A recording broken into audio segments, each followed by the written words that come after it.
እንኳን አደረሳችሁ።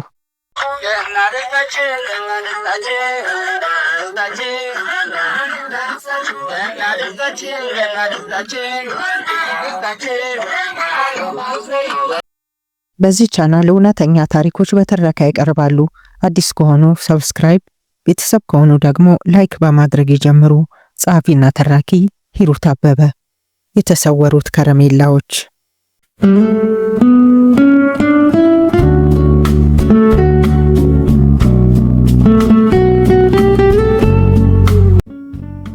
በልጅነት ያስደስቱኝ ከነበሩ ነገሮች አንዱ በገና ዋዜማ የገና ዘፍ ለማዘጋጀት በቤታችን ይደረግ የነበረው ሽርጉድ ነው። የእናቴ ምክትል በመሆን በቤታችን አዛዥ የነበረችው የአክስቴ ልጅ ዋናዋ ተዋናይ ናት።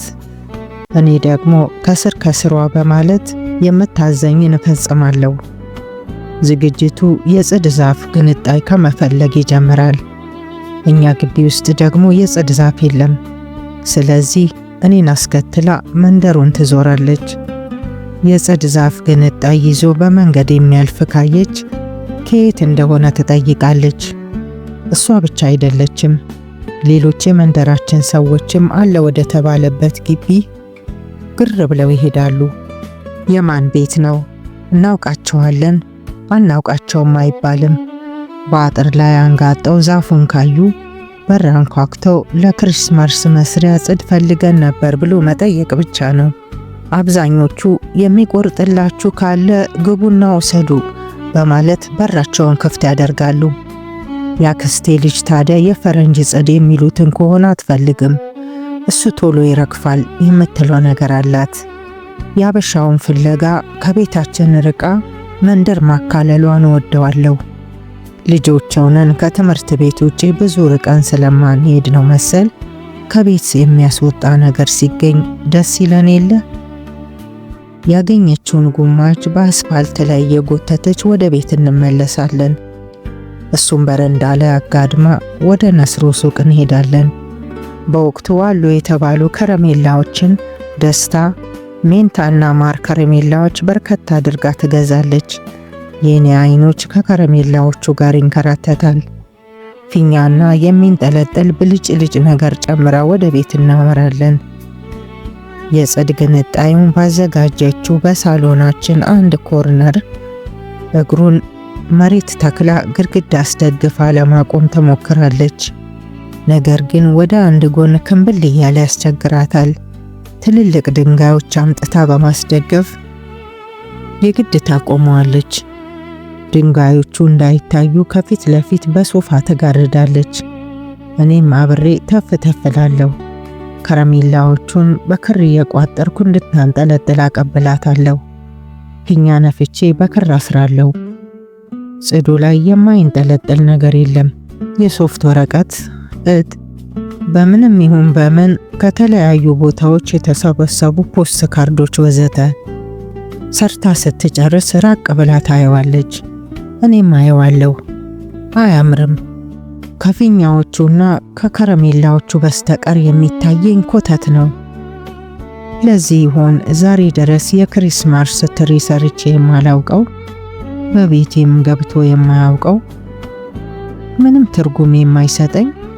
ለዚህ ይሆን ላበረከትኩት የተቀላጠፈ አገልግሎት ከረሜላ እንደሚሰጠኝ ቃል ትገባልኛለች። መቼ? ቀልጠፍ ብዬ ጠይቃለሁ። ጽዱ ደርቆ ሲፈርስ በማለት ተመልስልኛለች። የኔ ምኞት የዛኑ ዕለት በገና ዋዜማ ጽዱ እንዲደርቅ ነው። ሁሉም ይሰጠኛል? የኔ ጥያቄ ነበር። እንዴ ለምን? ለሁሉም ይከፋፈላል ስትለኝ የተንጠለጠሉትን ከረሜላዎች በቤተሰባችን ቁጥር አካፍዬ ድርሻዬን አውቄ ጽዱ የሚደርቅበትን ቀን በጉጉት እጠባበቃለሁ።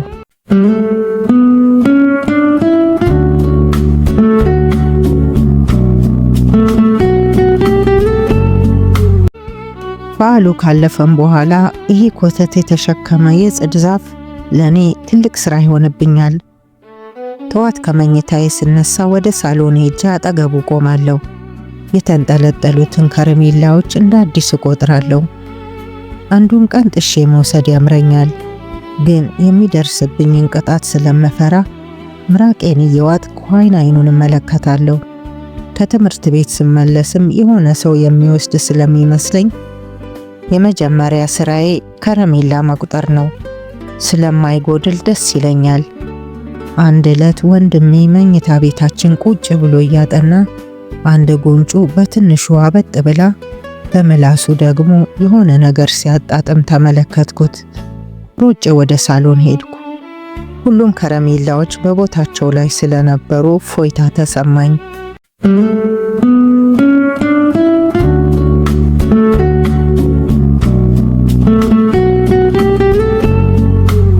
ጽዱ ደርቆ ማፍረስ ተጀመረ።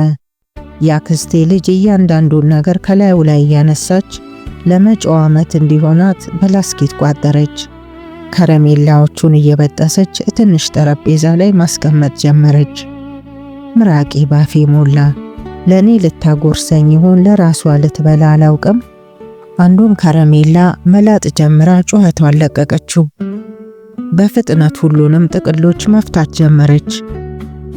በውስጣቸው የነበረው እኔ የማውቀው ባለ ስኩዌር ቅርጹ ሜንታ ከረሜላ ሲበሉት ጉሮሮ የሚለበልበው አልነበረም።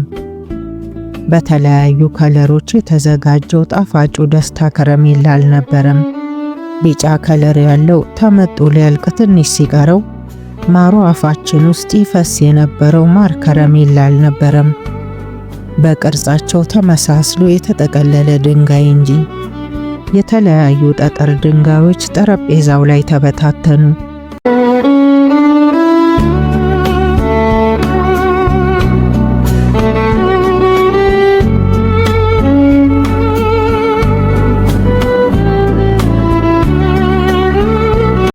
በዚህ ቻናል የሚቀርቡ እውነተኛ ታሪኮች ሲለቀቁ ወዲያው እንዲደርሱ ሰብስክራይብ አድርገው የደወል ምልክቱን መጫን አይርሱ።